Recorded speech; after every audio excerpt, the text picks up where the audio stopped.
జై హింద్ సోల్జర్స్. ఎవరైతే ప్రెసెంట్ కాకినాడ ర్యాలీకి వెళ్లారో వాళ్ళందరికీ చిన్న సజెషన్ ఏంటంటే, చాలా మందికి మెడికల్ లో చేసిన మిస్టేక్స్, రన్నింగ్ చేసే మిస్టేక్స్ అలా చేయకూడదని చాలా వరకు వాళ్ళకి తెలియాలని. సో మా ఇద్దరు కుర్రోళ్ళు ఎంఎస్పీ సోల్జర్స్ ఇద్దరు వెళ్ళారు, ర్యాలీకి వెళ్ళొచ్చారు. వాళ్ళకి ఎక్స్పీరియన్స్ మీకు షేర్ చేస్తారు. ఎందుకంటే దానివల్ల కొంతమంది కొంచెం హెల్ప్ అవుతున్న ఉద్దేశంతో వాళ్ళ చేసిన మిస్టేక్ మీరు చేయకూడదనే ఉద్దేశంతోనే ఈ యొక్క వీడియో చేయడం జరుగుతుంది. ఒకసారి మా యొక్క స్టూడెంట్స్ దగ్గర రివ్యూ చూడండి. అమ్మా బాగుంది, చెప్పమ్మా. మీకు ర్యాలీలో రన్నింగ్ చేసేటప్పుడు ఎటువంటి ప్రాబ్లమ్స్ ఫేస్ చేశారు? సో అలా చేయకపోతే ఇంకా బెస్ట్ ఎలా వస్తుంది చెప్పండి.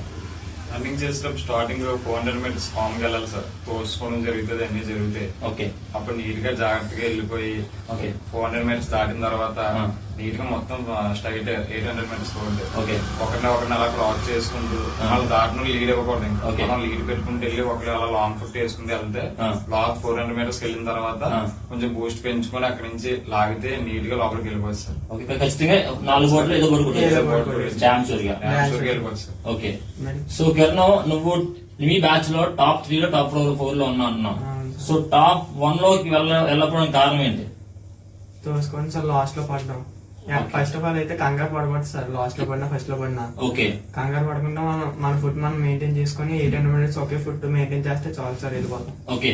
సో ఏమనంటే మీకు స్టార్టింగ్ ర్యాలీ టైంలోని కూర్చోబెట్టేటప్పుడు కొంచెం సీనియర్ కూర్చోబెడతారు అనమాట.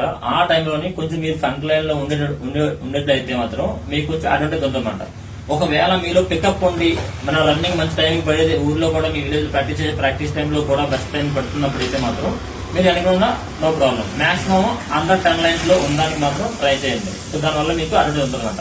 ఓకే, నెక్స్ట్ క్వశ్చన్ అంటే, మీరు మెడికల్కి వెళ్ళారు. సో లోపలికి ప్రొసీడ్ అయిన తర్వాత లోపల ప్రాసెస్ ఏం జరిగింది, ఎక్కడ ఏ మెడికల్ లో ఏ మిస్టేక్ చేయకూడదు, అలా చేస్తే స్టూడెంట్స్ పక్కా బెనిఫిట్ అవుతుంది. దానివల్ల చాలా మందికి చిన్న మెడికల్ వల్ల పాయింట్స్ రాసిన వల్ల మళ్ళీ ఒక 15 రోజుల పాటు కంటిన్యూగా కళ్యాణం తిరిగి వాళ్ళ డబ్బులు వేస్ట్ చేసుకుని చాలా సఫర్ అవుతారు అనమాట. ఏ మిస్టేక్ చేయకపోతే ఆ కుర్రోడు ఆ ప్రాబ్లం నుంచి సేవ్ అవుతాడు. ఫస్ట్ ఆఫ్ ఆల్ భయపడకూడదు సార్. ఓకే. భయపడకుండా కాన్ఫిడెంట్ గా వాళ్ళు చెప్పిన వెంటనే చేస్తే వాళ్ళు ఏం అనట్లేదు sir. First of all okay, మనం భయపడితే వాళ్ళు రీమెడికల్ రాస్తున్నారు. మాక్సిమం ఆ ప్రాబ్లం ఉందేమో అన్న విధంగా థింక్ చేస్తూ రీమెడికల్ రాస్తున్నారు. ఓకే. సో మెడికల్ అనేది మీ యొక్క సైకాలజీ డిపెండ్ అవుతుందన్నమాట.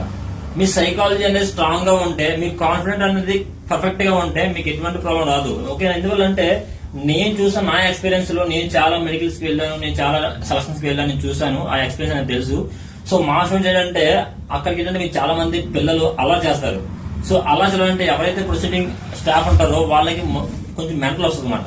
సో మెంటల్ వచ్చినప్పుడు